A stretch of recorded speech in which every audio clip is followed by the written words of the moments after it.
तुम्ही कधी 25% व्याजदराने कर्ज घ्याल आणि तरीही तुमचा 8% फिक्स डिपॉझिट तोडणार नाही का? मूर्खपणाचं वाटतंय ना? पण थांबा, बहुतेक लोकांना जेव्हा पैशांची गरज असते तेव्हा ते घाबरून त्यांचे फिक्स डिपॉझिट मोडतात.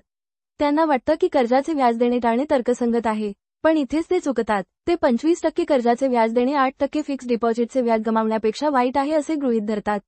पण ते एक शक्तिशाली गोष्ट विसरतात, चक्रवाढ व्याज. 30 वर्षांमध्ये 8% फिक्स डिपॉझिट फक्त वाढत नाही, ते फुगते. आणि जरी तुमचं कर्ज सुरुवातीला महाग वाटत असेल, तरी फिक्स डिपॉझिट त्याला हरवू शकतं. चला एक उदाहरण घेऊ. तुम्ही 30 लाखांचे कर्ज 25% दराने 30 वर्षांसाठी घेता.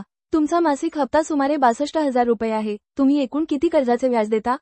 1,95,00,000. आता समजा तुमच्याकडे 8% देणारे फिक्स डिपॉझिट होते, तेही 30 वर्षांसाठी. ते 3 कोटींहून अधिक वाढते. ते 2.7 कोटींहून अधिक व्याज मिळवते, ते न छेडता.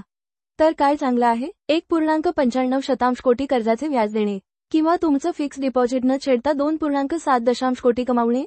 उत्तर स्पष्ट आहे. जर तुमचं फिक्स डिपॉझिट उच्च दराने दीर्घकाळासाठी लॉक असेल तर ते मोडू नका. अगदी उच्च व्याजदराचं कर्जही चांगलं ठरू शकतं. कोणताही निर्णय घेण्यापूर्वी हा मोफत कॅल्क्युलेटर वापरा. तुमचा फिक्स डिपॉझिट दर, कर्ज दर आणि कालावधी प्रविष्ट करा. ते तुम्हाला ब्रेक इव्हन पॉइंट सांगते.